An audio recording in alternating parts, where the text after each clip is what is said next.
Bom, pessoal, nessa aula a gente vai falar um pouco sobre a radiografia cardiovascular, ou seja, o raio-x de tórax com foco na parte de coração, grandes vasos e na circulação pulmonar, certo? A gente não vai falar tanto das doenças do parênquima pulmonar, mas dessa parte de vasos e coração. Para começar, é importante relembrar um pouco da anatomia para poder entender as relações aí da imagem com a anatomia e as alterações radiológicas. Então, vou ser bem sucinto e bem direcionado nessa parte aí da anatomia, para a gente focar mais no mais importante. Só que eu peço para vocês prestarem bastante atenção nessa parte aí da anatomia, porque senão a chance de se perder mais à frente sem entender as alterações radiológicas é grande. Começando aí então pelas veias cava superior e inferior, que vão trazer o sangue da circulação sistêmica, vão levar para o átrio direito. Do átrio direito a gente sabe aí que ele forma essa parte da borda cardíaca direita, certo? É importante porque na hora que ele se aumentar, essa borda vai se alterar. Daí o sangue vai pela válvula tricúspide e passa para o ventrículo direito. Do ventrículo direito a gente sabe que ele tem uma relação íntima com a parede torácica anterior. Isso aí vai ter a sua importância mais à frente. E o sangue segue pela válvula pulmonar para o tronco pulmonar se bifurcando em artérias pulmonar direita e esquerda, certo? Daí ele vai circular por todos os pulmões e por toda a área do pulmão, fazer a troca gasosa lá a nível de alvéolo e vai chegar ao átrio esquerdo pelas veias pulmonares, que são 4, certo? E a gente tem que destacar também que o átrio esquerdo ele fica posterior, na região posterior do coração. Ou seja, é mais difícil de ser visto porque a gente sabe que há uma sobreposição de imagens, né, na radiografia do tórax, é uma imagem 2D de uma estrutura que normalmente é em 3D. E no aumento desse átrio esquerdo, a gente vai ter que prestar bastante atenção nesse apêndice atrial esquerdo aqui representado, que ele vai aparecer quando ele está aumentado, e aqui do outro lado ele pode dar um sinal que a gente vai ver mais à frente quando ele está aumentado, aparecendo por trás aqui do átrio direito, certo? Daí do átrio esquerdo o sangue vai pela válvula mitral para o ventrículo esquerdo, certo? Do ventrículo esquerdo, que forma essa borda esquerda aqui, a parte mais inferior da borda esquerda do coração, e o sangue vai dele passando pela válvula aórtica para a aorta, certo? Da aorta vai a aorta descendente, crosta da aorta e a aorta descendente. Aí é uma imagem resumindo tudo, mostrando todas as estruturas, certo?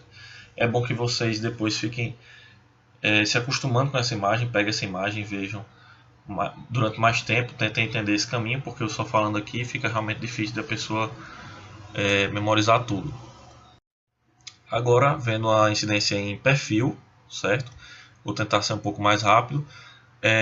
A gente tem as mesmas estruturas, a veia cava superior e inferior, que são mais difíceis de identificar nessa incidência.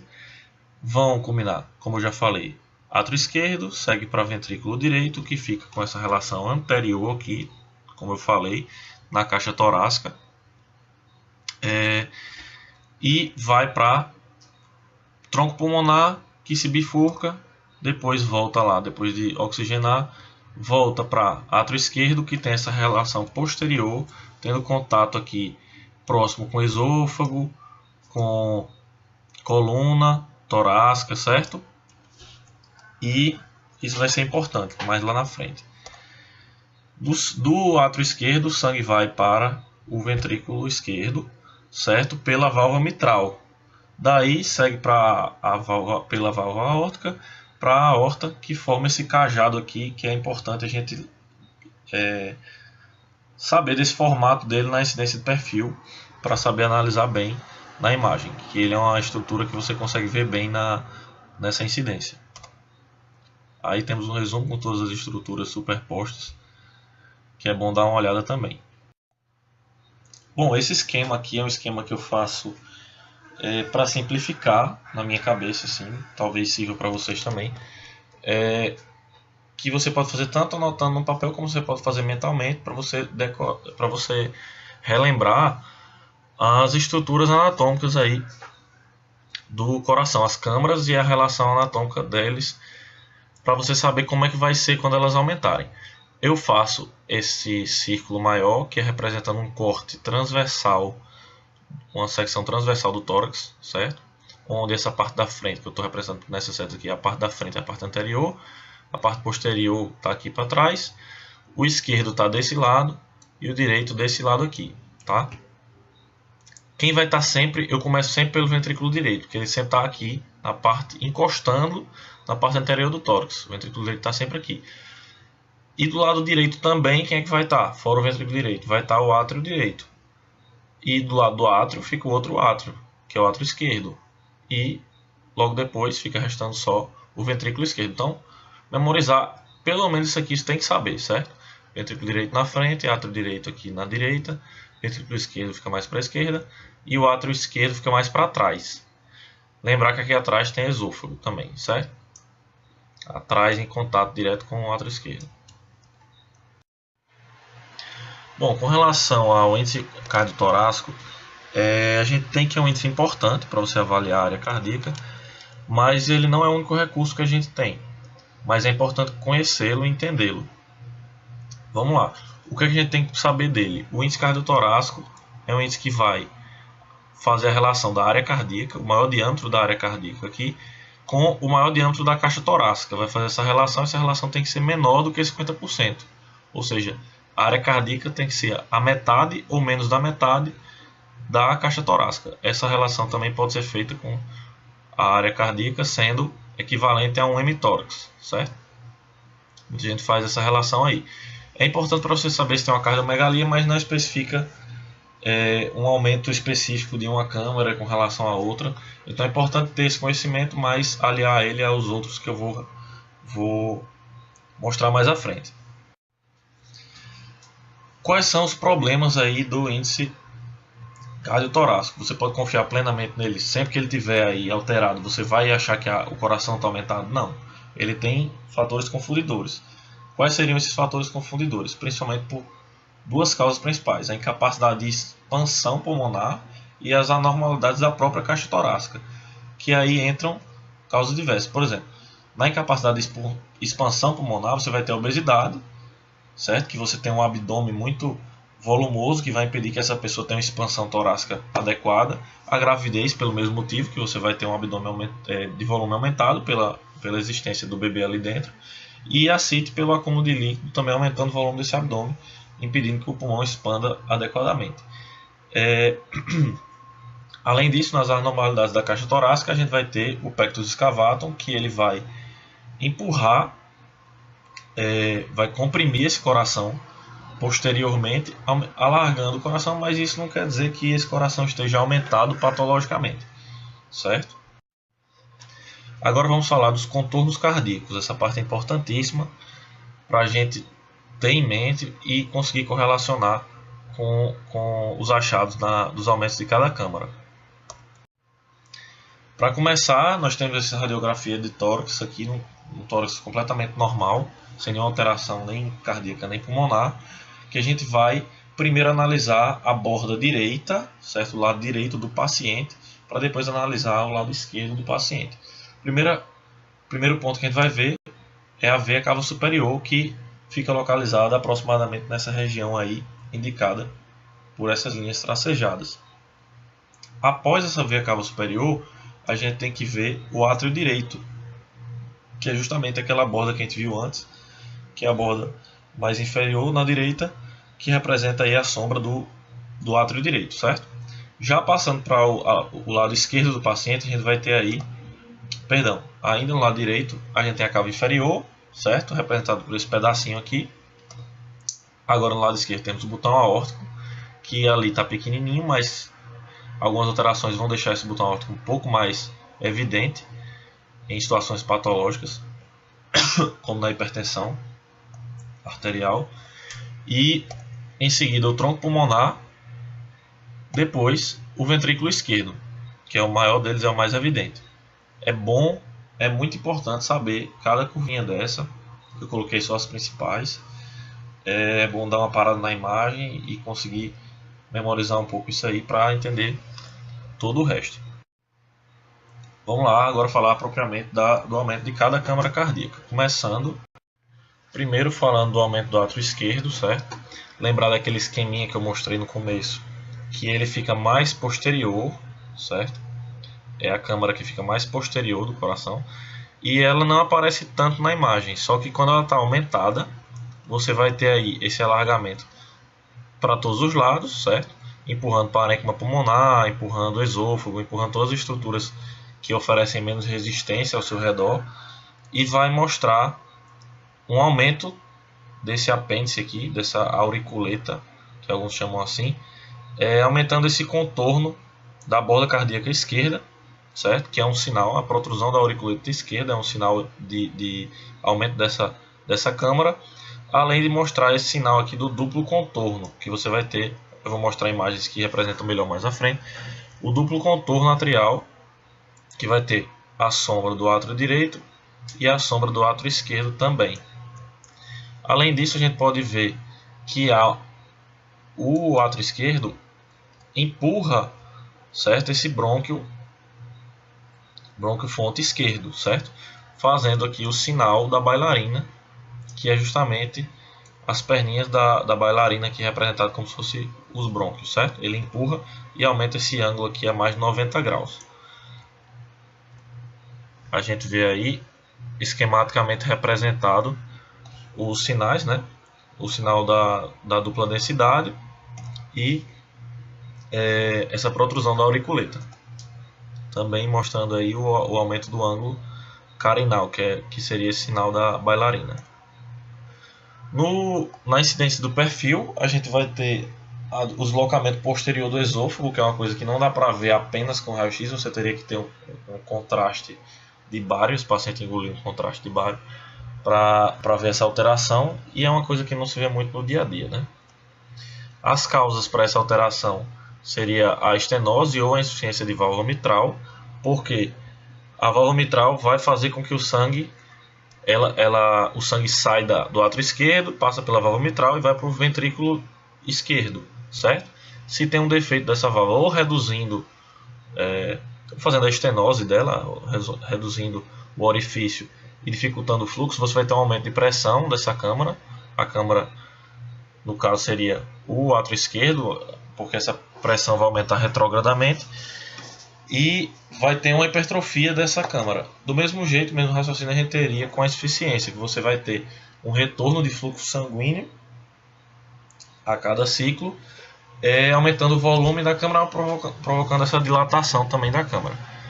Outra causa possível é o mixoma atrial, que vai ser justamente uma tumoração dentro do átrio, que vai dificultar aí o fluxo de sangue. Agora, nessa imagem, a gente vê justamente as alterações que eu comentei. Temos o sinal do duplo contorno, certo? Atrial. Temos da dupla densidade. Temos aí a densidade do átrio direito, mais externa, aqui, certo? Mais externa. E o átrio esquerdo aqui, ok? Enquanto que temos aqui um aumento desse contorno, que deveria ser bem pequeno, mas da auriculeta, a protrusão da auriculeta do átrio esquerdo, certo? Temos também um alargamento do ângulo aqui da carina, fazendo o sinal da bailarina, certo? Está bem evidente nessa imagem. E nós temos aqui uma coisa que corrobora mais ainda, uma substituição da válvula mitral, ou seja, esse paciente tinha uma patologia da válvula mitral, que provavelmente provocou todas essas alterações, e ele já fez a substituição dessa válvula. Temos aí todas essas indicações aí mostrando os sinais do contorno, bailarina e a protrusão da auriculeta. Agora vamos falar do aumento do ventrículo esquerdo, certo? Temos essa representação esquemática indicando aí o ventrículo esquerdo primeiro em tamanho normal, depois ele é aumentado. Basicamente a gente vai ter aí um aumento da área cardíaca, vai ficar mais alargado, o índice cardiotorácico vai aumentar, vai ficar mais de 50%. E você vai ter também um arredondamento dessa borda esquerda e um deslocamento dessa ponta do coração, dessa borda esquerda, para baixo. Vai empurrar o parênquima pulmonar, vai empurrar o diafragma, tudo para baixo, porque a gente tem que lembrar que o ventrículo esquerdo é a câmara mais musculosa do coração, é a câmara que tem mais massa no coração, e que tem a maior capacidade de empurrar as estruturas vizinhas. Então ela vai empurrar parênquima pulmonar, cúpula diafragmática, vai empurrar tudo e vai aumentar bastante a área cardíaca, certo? Aí no esquema a gente tem agora a representação de como seria mais ou menos essa imagem na radiografia. Com relação à incidência em perfil, a gente vai ter um deslocamento posterior e vai empurrar também o esôfago, mas tudo isso aí é meio difícil de ver, até porque a questão do esôfago, como eu já falei, você precisaria do contraste com o bário para ver essa alteração no esôfago. Quais seriam as causas para um aumento de ventrículo esquerdo? São várias, né? A gente tem as causas que decorrem da sobrecarga de pressão, sobrecarga de volume e doenças do músculo cardíaco como isquemia ou cardiomiopatia, certo? Com relação à sobrecarga de pressão, a gente tem a hipertensão arterial sistêmica, coartação de aorta e qualquer outra obstrução, certo? Que provoca aumento da pressão. Por exemplo, uma estenose de válvula aórtica, certo? Com relação à sobrecarga de volume, você pode ter aí a regurgitação aórtica ou regurgitação mitral, vai ter um aumento muito mais importante até do que a sobrecarga de pressão. Você vai ter um refluxo de sangue e vai ficar com volume muito elevado nessa câmara o tempo todo, levando à necessidade de dilatação da câmara, dilatação do ventrículo esquerdo, certo? E vai combinar nessas alterações aí que a gente comentou. Nesse exame a gente pode ver uma radiografia de tórax na incidência em PA, com um aumento muito importante da área cardíaca. O índice cardiotorácico aí com certeza seria maior do que 50%. A gente pode ver também que a borda esquerda está bem mais arredondada, bem mais avantajada, empurrando parênquima pulmonar, empurrando a cúpula diafragmática para baixo. Por que essas estruturas são empurradas? Porque é bem mais fácil para essa câmara que está se dilatando empurrar pulmão e cúpula diafragmática, que são estruturas que oferecem menos resistência do que ela empurrar o vizinho do outro lado, que é o ventrículo direito, que oferece uma resistência maior, certo? Agora, falando nele, com relação ao aumento de ventrículo direito, a gente tem essa representação esquemática mostrando que ele está bem anterior, está em contato direto com a parede anterior do tórax, em tamanho normal agora no começo. Agora você tem o aumento, certo? Que vai gerar um aumento da área cardíaca também, uma elevação da ponta do coração, porque ele não pode, se ele está em contato direto com a parede anterior do tórax e ele está tentando se expandir, ele não tem como exteriorizar, ir para fora do tórax, vai empurrar a caixa torácica, porque oferece uma resistência muito grande. E o que é que ofereceria menos resistência? As outras câmaras do coração, o próprio coração. Então ele vai distorcer a anatomia do coração, rotacionando esse coração para a esquerda e elevando a ponta, formando o coração em bota, que a gente vai ver mais à frente, e elevando esse diâmetro transverso do coração, certo? A alteração mais importante é essa elevação, mais característica é essa elevação da ponta. Com relação ao que a gente vai ver no perfil, você vai ter um aumento da superfície de contato com o externo, ou seja, vai ser uma diminuição do espaço retroexternal. A gente vai perceber isso com bastante evidência. Com relação às causas, a gente tem essas como que eu destaquei aí como principais: a hipertensão arterial pulmonar, a doença de válvula pulmonar ou válvula tricúspide e o shunt esquerdo-direito, certo? Aqui nessa imagem a gente pode ver uma elevação importantíssima e bastante evidente da ponta do coração, mostrando aí essa distorção que o aumento do ventrículo direito provoca, formando o coração em bota, que fica bem evidente aqui nessa imagem a seguir, com a bota representada esquematicamente na sombra cardíaca. Um macete importante, porque eu falei que na hipertrofia de ventrículo direito você levanta a ponta do coração e na hipertrofia de ventrículo esquerdo a ponta do coração abaixa, certo? Em algum momento pode ser que isso aí confunda na cabeça de vocês e vocês precisem dessa informação e fica sem saber quem sobe, quem abaixa, se é direita, se é esquerda. Aí tem esse macete aí bacana para poder decorar. Você imagina que você está no carro e você quer ir ou para a direita ou para a esquerda. Quando você quer ir para a direita ou para a esquerda, você tem que ligar a sinaleira. Para você ir para a direita, você tem que subir a sinaleira para ela indicar para a direita. Portanto, quando sobe, é direita, certo? Se subir a ponta, é porque é hipertrofia do ventrículo direito. Se descer a ponta, você vai para a esquerda. Se descer a sinaleira, você vai para a esquerda, hipertrofia de ventrículo esquerdo, certo? Esse é o macete aí. Com relação ao aumento do átrio direito, a gente tem que lembrar que o átrio direito aumentado isoladamente é bem raro, certo? É muito difícil de encontrar, geralmente ele vai estar associado com o aumento de outras câmaras, mas isso pode ser encontrado na anomalia de Ebstein. É uma situação particular aí que você vai observar esse aumento isolado. Só que o que é que a gente vai ver quando esse átrio estiver aumentado? Você vai ter um aumento da convexidade, ou seja, da curvatura da borda direita, pelo aumento demonstrado esquematicamente desse átrio direito, e vai afastar essa borda da linha média, certo? Da coluna vertebral. É bem simples. Bem simples assim, a gente comenta que é simples, mas é muito inespecífico de você identificar isso no exame. Lembrar que todas essas alterações que a gente está comentando aqui, elas são vistas no raio-x de tórax, mas o raio-x de tórax não é o exame mais adequado para você avaliar a coração. A gente tem que saber essas alterações, mas existem outros exames que avaliam muito melhor, como o ecocardiograma, como tomografia, ressonância, que avaliam muito melhor as estruturas do coração, porque justamente tem essa sobreposição de imagens na radiografia de tórax simples, né? Aí ficaria o esquema de como seria essa sombra cardíaca na situação de aumento do átrio direito. Com relação ao perfil, na incidência de perfil, você vai ter um aumento da superfície de contato com o externo, parecido com o aumento de VD. E as causas seriam a doença da válvula tricúspide e o defeito de septo atrial, certo? E a anomalia de Ebstein que eu já tinha comentado. Aqui a gente tem um exemplo justamente dessa anomalia de Ebstein, com um aumento bastante importante da área cardíaca e da borda direita, evidenciando um aumento importante do átrio direito. Terminamos a parte de aumento de câmaras cardíacas e vamos passar agora para as alterações a nível de circulação pulmonar. O que a gente pode esperar da circulação pulmonar? São 5 situações possíveis para a circulação pulmonar. Um fluxo pulmonar normal, um fluxo aumentado, fluxo diminuído e as hipertensões, a hipertensão venosa pulmonar e a hipertensão arterial pulmonar.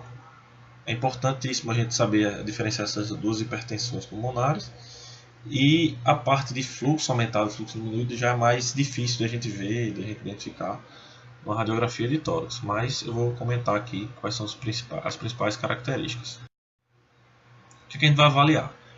Primeiro, eu coloquei aqui bem simplificado, existem outras alterações, mas as principais coisas que a gente vai avaliar aqui vai ser a artéria pulmonar descendente direita, que eu vou dizer exatamente qual é mais à frente, na imagem, que é mais tranquilo de ver, e a distribuição de fluxo, o gradiente de fluxo ápico-basal e essa distribuição de fluxo do centro para a periferia, ou seja, se tem mais fluxo em cima, embaixo, no meio ou fora, certo? Primeiro a gente tem que saber como é que é o pulmão normal, como é a distribuição de fluxo normal no pulmão. O normal é a gente encontrar a base com vasos mais engurgitados, vasos maiores, com mais sangue na base. Por quê? Por conta da gravidade. A gravidade puxa esse sangue para baixo, certo?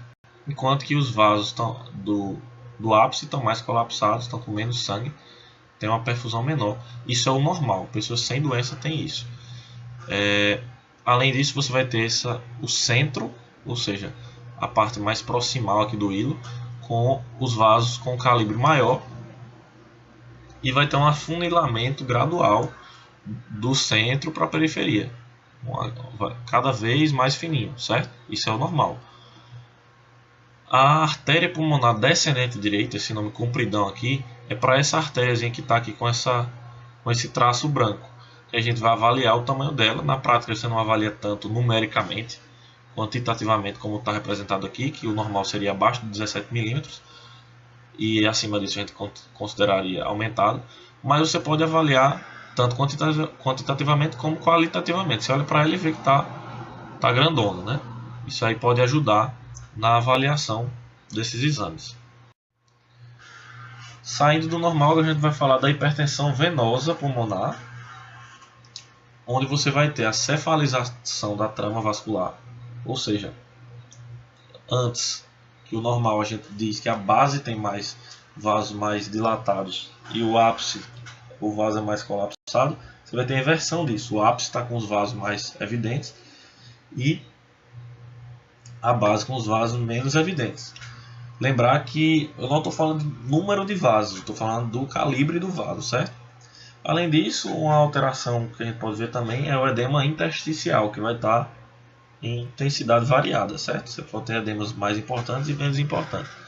O edema intersticial é uma das características do edema intersticial que a gente pode encontrar são as linhas de Kerley.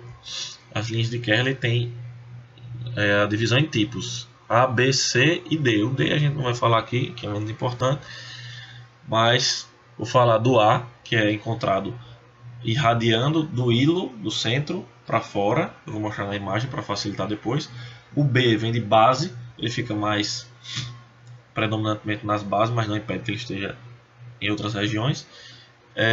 E ele vem da pleura, perpendicular à pleura, são linhas fininhas que vêm da pleura para dentro, certo? Perpendicular à pleura. O C é o que não é nem A nem B, ele não fica nem no hilo nem na periferia, ele fica mais ali no meio. Ou seja, falando agora, não estamos falando do Kerley, estamos falando da cefalização da trama. Hipertensão venosa pulmonar. Os vasos aqui, a gente pode ver que nesse círculo aqui, nessa região desse círculo, você sempre vai fazer isso. Compara o campo de cima com o campo de baixo. Aqui os vasos estão menos aparentes, aqui estão mais aparentes, está mais engurgitado. Ou seja, cefalização da trama. Hipertensão venosa pulmonar. Tá? Aqui eu estou querendo mostrar as linhas de Kerley, tipo A, B, C e a D a gente só vê na existência do perfil. A tipo A são essas aqui, irradiando para fora, certo? Do hilo, representado em laranja. A B, que normalmente é na base, mas aqui não está na base, elas vêm da periferia, linhas bem fininhas. É uma coisa bem discreta, essas linhas de Kerley são bem discretas. E são essas linhas perpendiculares à pleura, certo? Estão representadas em azul. E a C é que fica no meio termo, né? Não é nem na periferia, nem no hilo. Estão aqui representadas em verde. Tá? Mais uma imagem para representar esse edema intersticial, que pode ocorrer na hipertensão venosa pulmonar. Com essas setas indicando aqui esse edema alveolar. E as linhas de Kerley, as linhas B de Kerley, mais especificamente falando, nessas setas escuras, nas setas pretas, mostrando essas alterações bem discretas, são essas linhas que vêm da pleura perpendicularmente aqui, predominando em bases, certo? Já a hipertensão arterial pulmonar, ou como alguns chamam de hipertensão pulmonar, omitindo esse arterial, aí, por isso que está entre parênteses, você vai ver um predomínio, certo, da vascularização em região central, em região perihilar, em comparação com a periferia.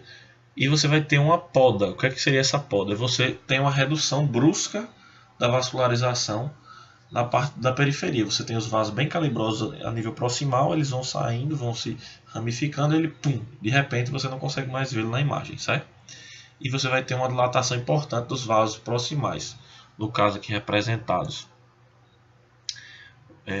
por essa linha preta na artéria pulmonar direita, e temos aqui a artéria pulmonar esquerda também bem dilatada, certo? Que a gente pode fazer essa avaliação com esse artifício aqui. Você traça uma linha que vai do botão aórtico até o fim do contorno do átrio do ventrículo esquerdo, certo? Você faz essa linha. O normal é não estar passando da linha, vai estar antes dela. Agora, como está ultrapassando essa linha aqui, a gente vê que está bastante aumentado, certo? Nesse exame, a gente pode ver claramente uma dilatação dos vasos proximais, dilatação aqui do hilo, enquanto que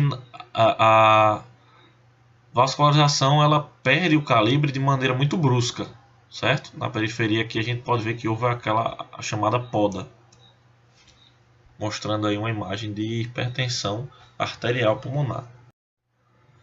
Bom, agora é um resumo, certo, de todas as características. Vou colocar uma ao lado da outra. Eu quero que vocês raciocinem como é que seria. Para começar, como é que seriam as características de uma circulação pulmonar normal? Circulação pulmonar normal, você vai ter aí, com relação à artéria pulmonar descendente direita, você vai ter uma artéria de tamanho normal. Como é o tamanho normal? Menor que 17 milímetros. Com relação à distribuição ápico-basal, você vai ter que é maior a circulação, né? Maior o calibre na base do que no ápice. Com relação à central-periferia, maior no centro e menor na periferia, com a redução gradual, certo? Ou seja, o que está escrito aqui, 17 milímetros, predomínio na base e afunilamento gradual. Com relação à segunda imagem, a gente tem aí a representação da hipertensão venosa. O que a gente vai ter? A cefalização da trama, a distribuição central-periferia continua a mesma, certo? Não se altera, e a artéria pulmonar descendente vai se encontrar aumentada, certo? Com relação à hipertensão arterial pulmonar, vai ter a dilatação importante aqui da artéria pulmonar descendente direita. A trama vai estar mais central e com uma poda periférica, certo? Vai ter uma redução brusca do calibre. E com relação a essa última imagem, que é o hiperfluxo, né, pulmonar, o fluxo aumentado, você vai ter o quê? Você vai ter todas as características do normal em relação à distribuição, ou seja, predomínio em base, predomínio central, afunilamento gradual, só que com aumento do calibre generalizado, calibre tanto a nível proximal, nível distal, vai ter um aumento de calibre generalizado, mas a distribuição continua a distribuição do normal, certo? Ou seja, acima de 17 milímetros, base maior que ápice, funilamento gradual e aumento universal dos vasos. Encerramos a parte de circulação pulmonar. Vamos falar um pouquinho, bem sucinto mesmo, sobre o tromboembolismo pulmonar e 3 sinais importantes que a gente precisa saber dele na radiografia de tórax. O exame de tórax não é, a radiografia de tórax não é o exame mais adequado para avaliar tromboembolismo pulmonar, nem de longe. O melhor exame seria a tomografia de tórax. Não é o padrão ouro, mas é o exame que é mais usado no dia a dia. A TC de tórax consegue ver muito mais alteração do que a radiografia de tórax. Mas em prova é muito cobrado esse tipo de sinal do tromboembolismo pulmonar. Quais são os principais sinais? Tem o sinal de Westermarck, a corcova de Hampton e o sinal de Fleischner. A gente pode ver essas porcentagens aí, a porcentagem que fosse da presença, da prevalência desse tipo de alteração nos pacientes com tromboembolismo pulmonar. Ou seja, é bem pequena. Westermarck 10%, Hampton 20% e Fleischner 20% também. São coisas bastante incomuns a gente ver, mas isso é importante saber. Como é que seria o Westermarck? O Westermarck é justamente o que está representado aí. É uma oligoemia ajusante da alteração tromboembólica. O trombo, na verdade o êmbolo, ele vai impactar no vaso sanguíneo. Esse vaso vai distalmente, ele vai ter aí um prejuízo do fluxo, uma isquemia e uma vasoconstrição da parte distal compensatória, que vai provocar essa alteração aqui, que a gente vê que a trama é praticamente apagada aqui em relação ao outro lado. O outro lado a gente vê a trama vascular, enquanto que está com a oligoemia, o sinal de Westermarck. Nesse exame aqui a gente já vai ver outro sinal, que é o sinal de Fleischner, que é a dilatação da artéria pulmonar, certo? Está bem dilatado aqui, porque você vai ter essa obstrução e o aumento da resistência vascular, portanto aumento da pressão e uma dilatação aqui dos vasos proximais à obstrução. Para finalizar, o sinal da corcova de Hampton, que é o terceiro sinal que eu vou falar, e é o que eu julgo ser o mais importante, tanto para a vida prática, apesar dele ser um sinal infrequente de ser visto, mas ele é um sinal que dá para você perceber com mais facilidade do que o Westermarck e o de Fleisch, né? E ele, em questão de prova, também ele é mais frequente, certo? Ele vai ser apresentado dessa maneira, de uma abóboda, de uma região mais radiopaca, em periferia pulmonar, certo? Não necessariamente é em base, como está representado aqui nesse seio costofrênico esquerdo, e na outra imagem também seio costofrênico direito, certo? Ele vai ser essa abóboda aqui, e representa justamente o infarto pulmonar decorrendo do tromboembolismo. Você teve aí a obstrução do vaso, a isquemia dessa região que provoca esse edema aqui, essa opacificação. E por que não fica triangular, que seria justamente pegando todo o território desse vaso? Porque temos a circulação colateral dos vasos peribrôncos que consegue nutrir essa região mais proximal aqui, mas a região distal, infelizmente, fica acometida pela isquemia e apresenta essa característica radiológica. O sinal da corcova de Hampton também pode ser visto na tomografia de tórax com ainda mais evidência. Bem, era isso que eu tinha para falar. Foi uma monitoria relativamente curta, é um assunto rápido, mas teria muitas outras coisas que eu poderia falar aqui, só que eu procurei falar mais o básico para não encher de muitas informações uma vez só e acabar não ficando nada. Eu prefiro que fique o essencial. Mas a gente tem que lembrar que a radiografia de tórax não é um exame muito bom para avaliar alteração cardiovascular. É um exame que normalmente não é utilizado para esse fim. A gente usa mais para outras doenças, buscando outras coisas, mas aí você acaba avaliando também a questão de coração e vasos. Mas por se tratar de um exame com acessibilidade muito grande e de um preço barato, a gente tem que saber também avaliar o coração, porque com um exame simples você pode acabar encontrando uma doença de grande repercussão para a vida do paciente, e são esses detalhes que fazem a diferença. Eu disponibilizo aí o meu e-mail para qualquer dúvida, qualquer questão que possa ser levantada, e para sugestões ou críticas à apresentação.